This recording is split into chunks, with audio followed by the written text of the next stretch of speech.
Music plays an integral role in the Legend of Zelda series. Along with Mario, it is one of the earliest video game franchises that was actually known for its music. Zelda music is considered some of the best in the world of gaming, and has had many concerts dedicated to performing its iconic songs. Music even plays an important role within the games themselves. Many Zelda games have musical instruments as central, plot-related items, such as the Ocarina of Time, the Wind Waker, and the Spirit Flute. Music has a magical quality within the Zelda universe. Songs are shown to manipulate forces of nature, allow one to teleport, or even change time itself. The series makes extensive use of motifs. Certain songs reoccur throughout the series and are used to convey important character and plot-related information. Point is, Zelda music is important.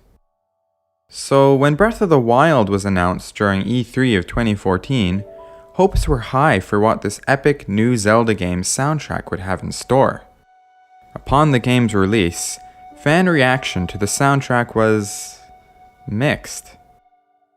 To fully understand why Breath of the Wild's soundtrack might have garnered some negative reception, we need to look at the context of Zelda soundtracks to see the precedent set by previous titles. Let's look at a brief history of 3D Zelda game soundtracks. Ocarina of Time sets the precedent with an epic and adventurous score. Koji Kondo was finally able to take the heroic melodies from the 2D Zelda games and give them the sweeping orchestral sound enabled by the improved hardware of the Nintendo 64. Majora's Mask builds on these ideas, but with a more somber tone. It's adventurous, but also foreboding and creepy, just like the game's story.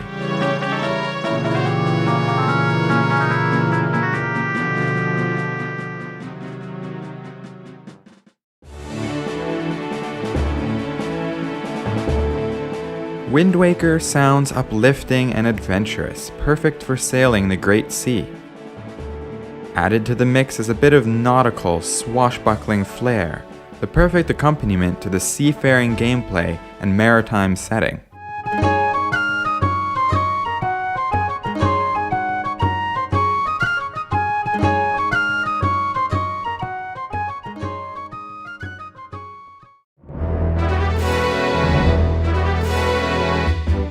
Twilight Princess is epic and adventurous, well suited for the game's larger scale. But like Majora's Mask, it's quite solemn and tinged with darkness, reflecting the more mature tone of the game.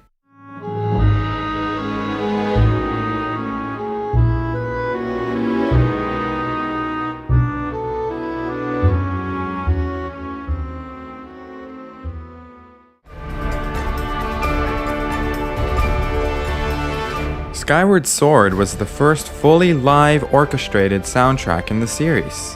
It's romantic, whimsical, and adventurous, perfect for this grandiose tale above the clouds.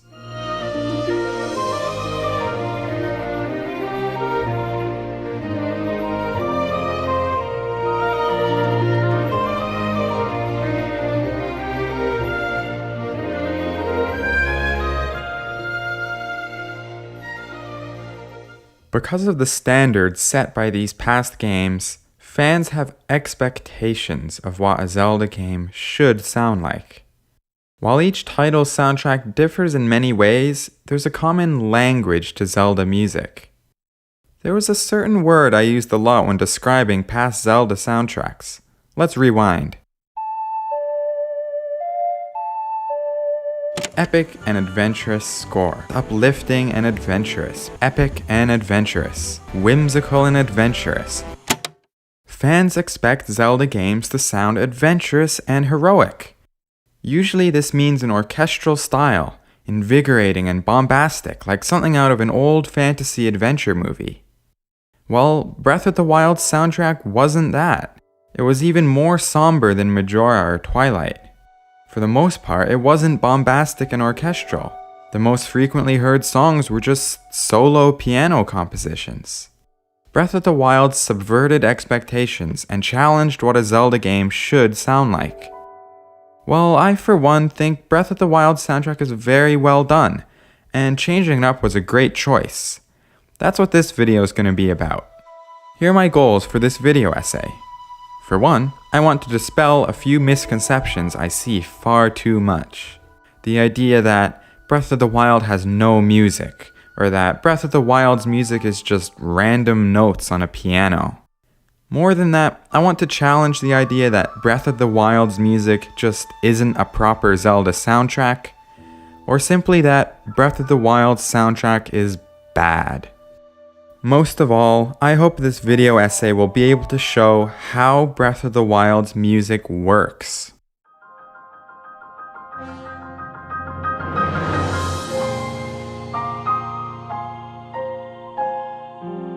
First, we need to look at what Breath of the Wild's approach to music even is.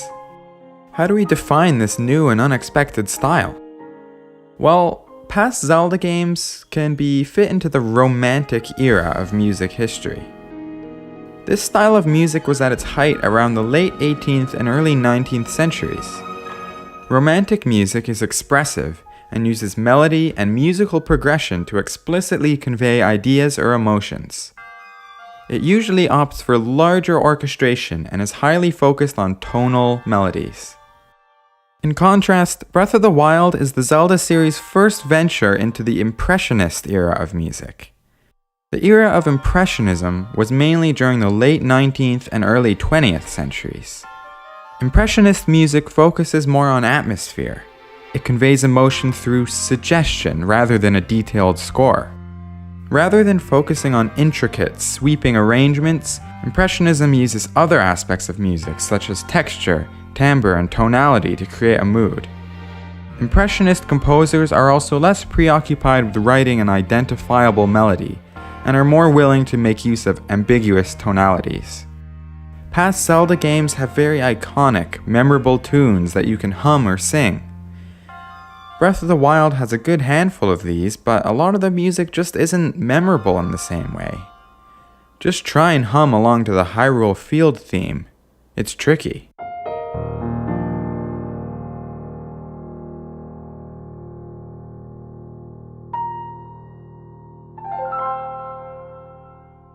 But this isn't an inherently bad thing. I'd argue it works very well in Breath of the Wild's favor. This leads me into my first main point. Breath of the Wild's music better suits its gameplay and setting. Breath of the Wild is a huge open-world game. In this sort of setting, a typical Zelda overworld theme would get repetitive and annoying. So instead, Breath of the Wild opts for an avant-garde, atonal piano piece, which is quite fragmentary. It fades in and out at various moments throughout the game, but never sticks around permanently. This way, it never overstays its welcome and doesn't become too repetitive or obnoxious. It could come in at any time and provide a backing track for any menial task you're doing. I really like this because it adds both a sense of charm and emotional weight to the minutiae of playing Breath of the Wild. Whether you're chopping down trees or foraging for mushrooms, everything you do is valuable and worthwhile. Also, it's really not accurate to describe this song as just random notes. I'm not going to go into the music theory for this video, as it's been talked about a lot before. I'll link a great video in the description. Yes, this theme is not very melodic or tonal, but it's far from random. The song is structured, and the notes are chosen with intentionality. It's simply a different style of composing than most people are used to from a Zelda game. Breath of the Wild is a very different Zelda game, so it makes sense for the music to follow suit and be different as well. The focus of Breath of the Wild isn't an epic, larger-than-life adventure. Rather, the game's core is in the title itself, the Wild. This is a game about exploring the wilderness, so I think it was the right choice to shift the musical focus to silence, punctuated by the occasional melody on the piano. Sometimes less is more. Think of it like a painting. Negative space is just as crucial a part of artistic composition as anything else. At times, a quiet ambient soundscape is just as effective at conveying the right feeling as an orchestral score. Breath of the Wild knows when to let the music take a back seat, shining the spotlight on its soundscape. Soundscapes are generally underappreciated in games, but they're just as important as the music. And Breath of the Wild soundscape is very intricate and very impressive in a technical sense. A lot of the nuances of the sound design would be drowned out by a loud orchestral score. For instance, the tranquil silence of exploring the wilderness makes the jangling sound of a nearby Korok more easily grab your attention. We'll get more into the specifics of the sound design a little later.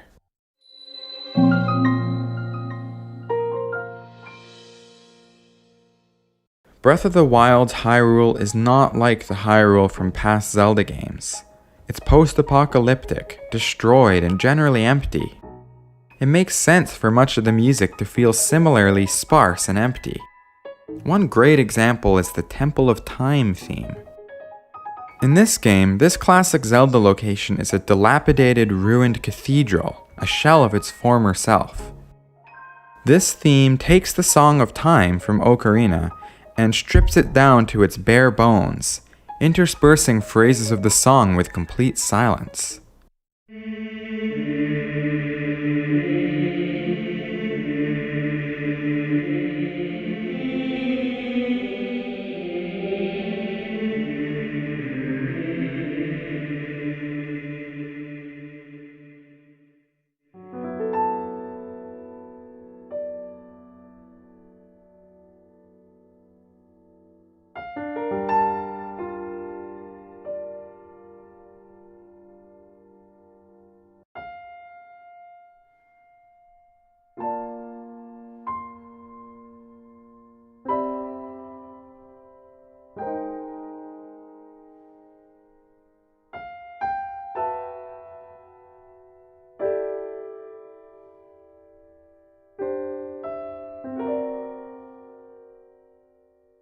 This empty and hollow version of a familiar song effectively conveys the idea that you're exploring an empty and hollow version of a familiar location. Not only is the music a great representation of the game's setting and gameplay style, but Breath of the Wild's soundtrack better suits the story and themes. Breath of the Wild is not a story about heroism. Think about it. This isn't a story about a steadfast hero bravely stepping up to defeat evil in a battle to save the world. The battle already happened 100 years ago, and Link lost. Ganon was victorious and Hyrule was destroyed. All of Link's friends are dead because of his failure to seal away Ganon. This is a tragic story infused with guilt and loss and sorrow. A rousing orchestral fanfare simply isn't appropriate for this heavier tone. This is why a subdued and introspective piano is perfect for exploring the remnants of Hyrule. It evokes the burden Link is constantly carrying on his shoulders, the sadness and loss that pervades the world that Link couldn't save. Furthermore, when Hyrule fell into ruin, it became overrun with monsters. It's literally plagued by the essence of Ganon's evil. This version of Hyrule is dangerous. While the wilderness is usually quite beautiful and serene, dangerous beasts could be lurking around any corner. An atonal, melodically ambiguous theme is a great representation of this looming uncertainty. It's equal parts relaxing and unsettling. But it would be misleading to act like Breath of the Wild's soundtrack is entirely ambient and impressionistic. The music that plays in key locations such as towns are a completely different story. There's the absolutely lovely, peaceful Hateno village theme.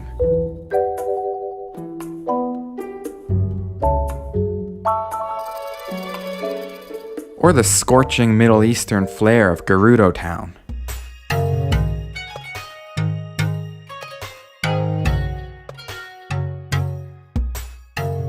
The Korok Forest theme is probably the most in line with the traditional Zelda theme.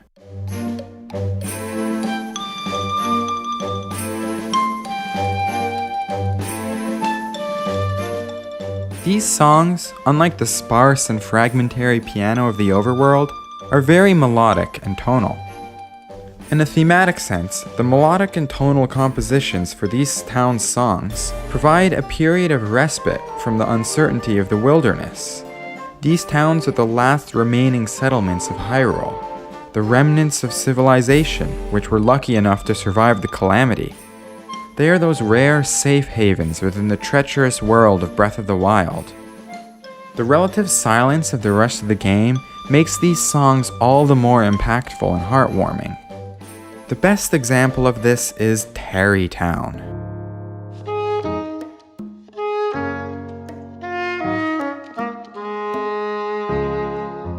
Tarrey Town's song is the polar opposite of the music you hear while roaming Hyrule. It is one of the most tonal, melodic, and harmonically pleasing songs in the game. This is fitting because Tarrey Town is one of the safest and most welcoming places in Hyrule. Storms literally clear up and the sun comes out as you walk into the town. Unhappy people all across the map go to Tarrey Town to start a new and more fulfilling life.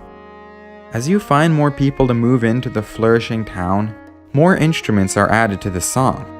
These instruments, and many of the motifs added to the song, are borrowed from the hometown of the character you invited. For example, the Rito brings along an added woodwind section, while the Gerudo adds a sitar.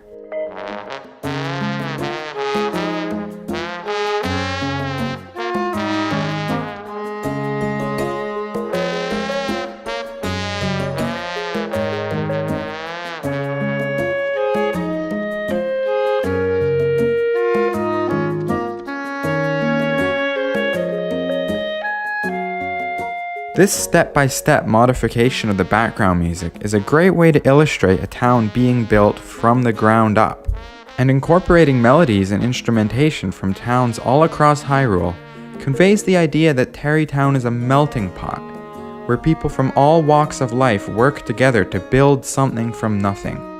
That's what's so touching about the Tarrey Town side quest. The people of Hyrule are building something out of nothing. Tarrey Town is a symbol of hope for the future of Hyrule, showing that there's a future to look forward to in this post-apocalyptic world. Hyrule can be rebuilt, one small step at a time. It's one of my favorite side quests in the game. It requires some serious deforestation, but the heartwarming result is totally worth it.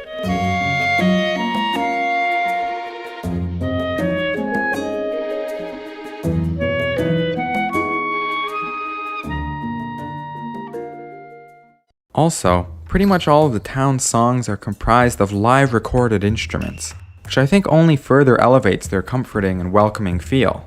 If you listen closely, you can even hear the musicians taking a breath, or sliding their fingers on the strings.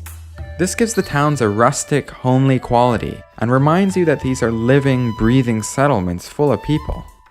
I'm sure the piano for the Hyrule Field theme was recorded live as well, but it's so fragmentary and unpredictable that it doesn't have that same human quality to it, which provides a nice contrast between the wilderness and the towns. Also, these town themes aren't performed by big, full orchestras. They focus on solo performance or small ensembles.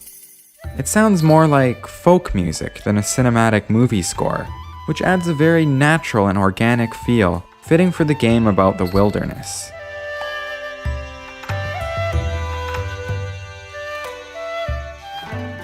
These themes have another very clever role in the game.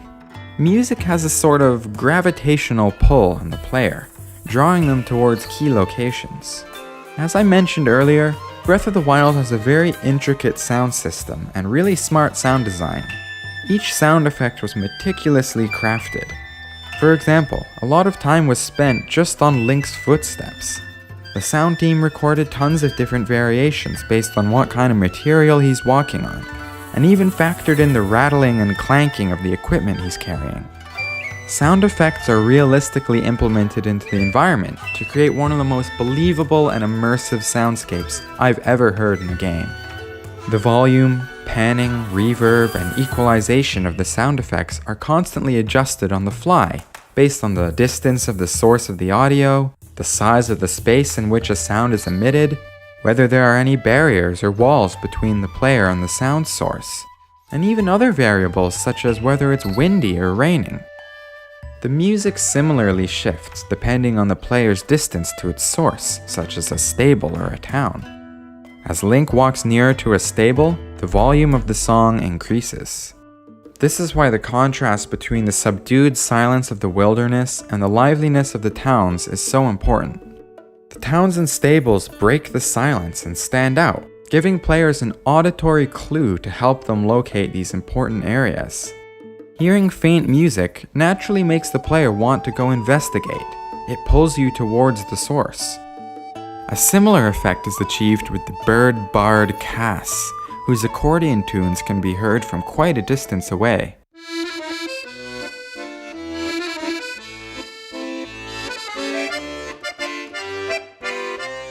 If you play the game long enough, this song becomes instantly recognizable, and you're automatically drawn to find Cass, who will usually give you a clue to find a shrine.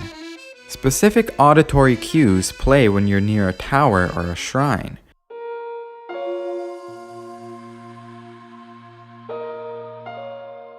As you can see, music is used to pull players towards areas of interest. This is a non-intrusive and non-hand-holding way to nudge players towards their goals within a massive world, which is easy to become lost in. I shouldn't imply that all the music in Breath of the Wild is soft or relaxing, however. Just listen to the amazing song that plays when you expose a Molduga's weak spot.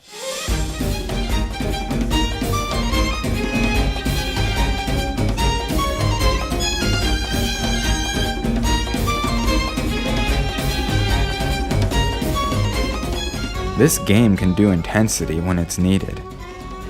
On the whole, Breath of the Wild's enemy encounter themes have the complete opposite effect as the towns and stables. These themes break the silence in a way that isn't meant to comfort you or lure you in, but rather to alert you to impending danger or something you'd be better off avoiding. When you are near some weak mooks like bokoblins, you hear some simple percussion, a tribal-sounding melody on the marimba, punctuated by dramatic string staccatos.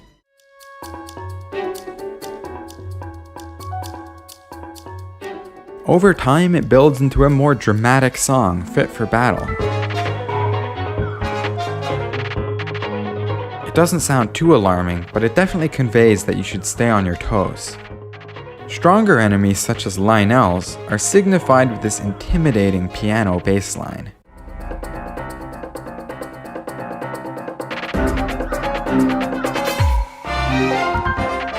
But the most terrifying thing to hear is this. This flurry of high-pitched, atonal piano notes has a horror movie quality, and there's no mistaking what it means. Run. A similar effect is achieved before a blood moon. This unnerving little song creeps its way in as the sky turns blood red. You get used to it after the first few times, but the first time it happens, it's genuinely quite freaky.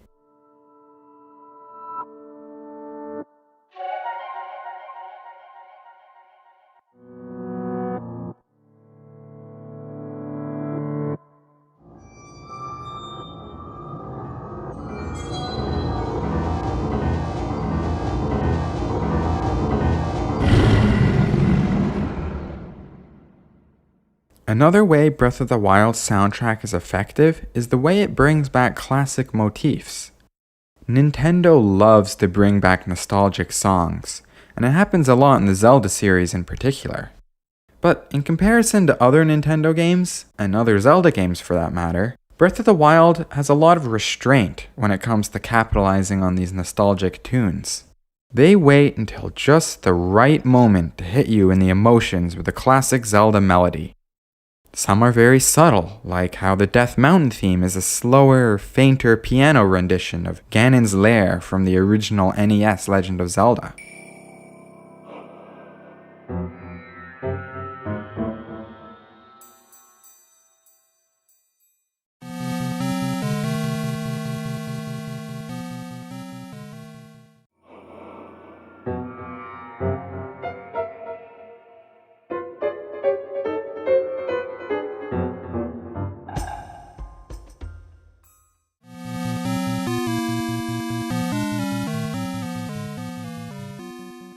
There's also the stable theme, which initially sounds like a new song, but its chord progression and a few little melodies may sound familiar.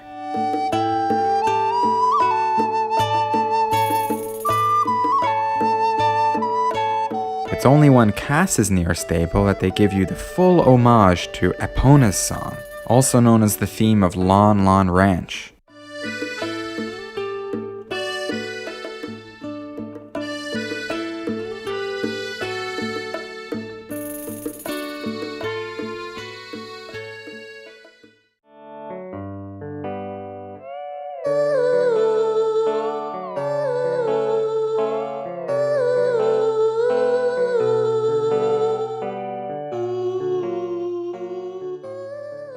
The horseback riding themes are great. When you ride around uninterrupted, a quirky little piano riff fades in. It almost sounds like it's emulating the galloping of your horse. And if you ride around for long enough, some delicate strings are added, which play a slower, more introspective version of Zelda's lullaby during the day, and the Zelda main theme during the night.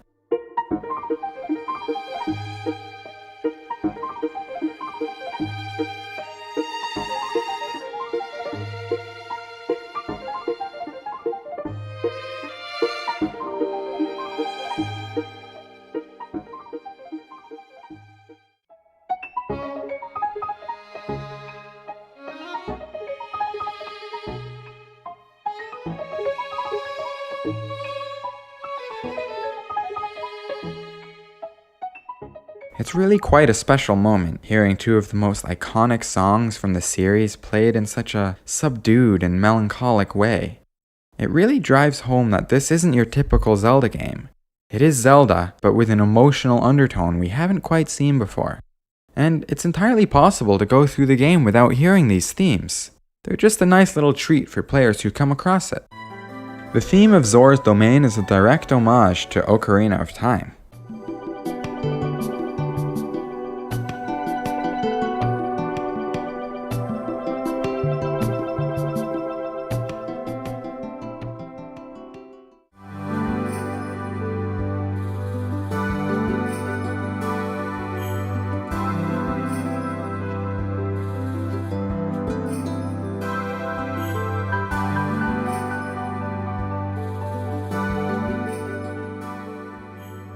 Rito Village does something similar. They almost do a fake out. There's this completely new intro that makes you think Rito Village is going to have a new, unique song. It takes its time and slowly starts to swell up, and then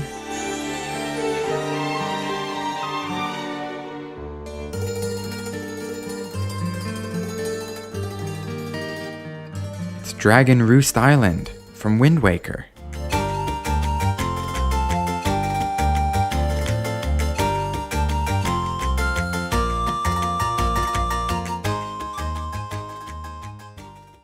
Wind Waker is my personal favorite Zelda game, so I admit, it was a bit of an emotional moment hearing this song.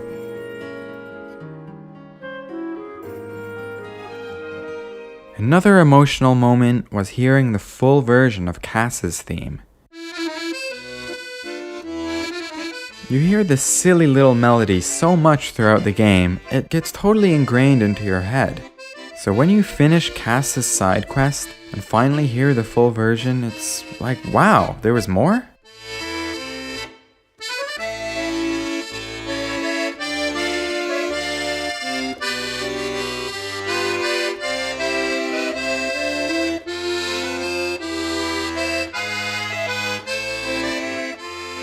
And then it transitions into this.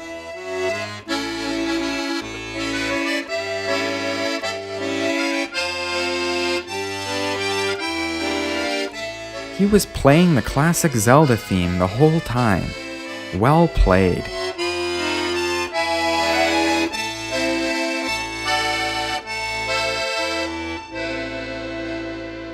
Hyrule Castle is a fantastic song. It combines a lot of familiar elements of past Zelda songs, but still stands alone as a completely new and distinct song.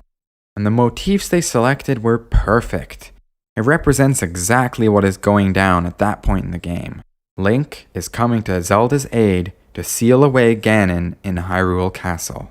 Let's break it down.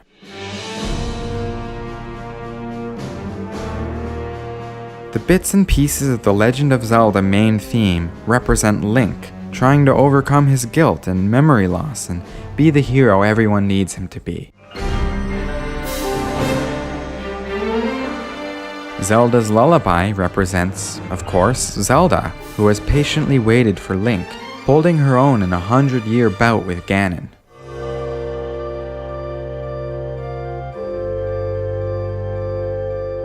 They even incorporate Ganon's theme from Link to the Past and Ocarina of Time, which adds a foreboding edge, reminding players that the King of Evil awaits at the heart of the castle.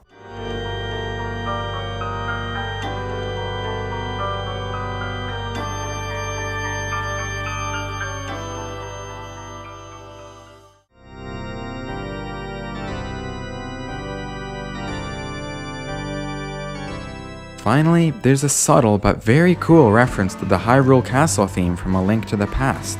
Just compare the brass flourishes.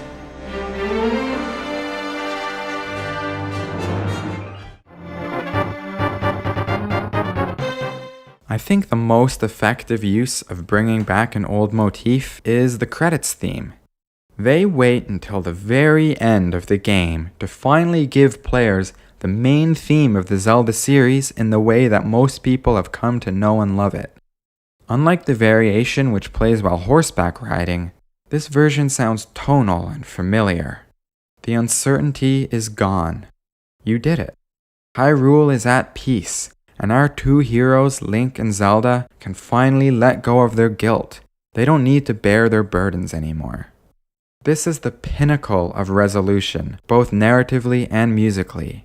It's the most hopeful note the game could end on, and all it took was a simple piano version of the classic NES overworld theme.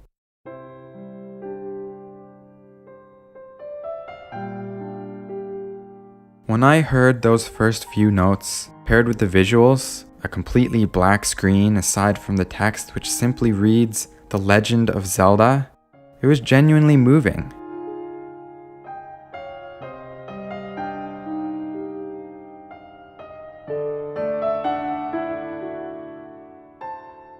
So to sum everything up, I want to run through my main arguments one more time. The lack of constant background music prevents songs from getting annoying or repetitive during the long trips across the extensive map. A quiet overworld highlights the sense of emptiness and abandonment, and draws the player's focus to the wild itself. The atonal, impressionistic piano songs convey a sense of serenity, but also uncertainty, fitting the game's tone. Reinterpreting classic Zelda themes in a subdued and melancholic way reinforces the idea that Hyrule is ruined. What was once familiar is now broken and stained with grief and loss. Breath of the Wild treats its ambient soundscape as equally important as the music, allowing for a sophisticated system of auditory cues. Music provides anchor points throughout the massive map, drawing players' attention to areas of importance. The sparseness of music makes the parts that are scored more impactful. Town themes feel extra homely and comforting, battle themes feel extra startling and dangerous. Moments of emotion are all the more emotional. Not going too crazy with bringing back lots of classic themes reinforces the idea that this is a new Zelda game. Also, change is good. It's nice for a franchise to change pace every now and then. Breath of the Wild's composer tried some new things, approached the score in a different way, and I think this resulted in a very refreshing and effective soundtrack. Next, I'll be looking at the soundtrack of the Splatoon series, so stay tuned for that. I'll see you real soon.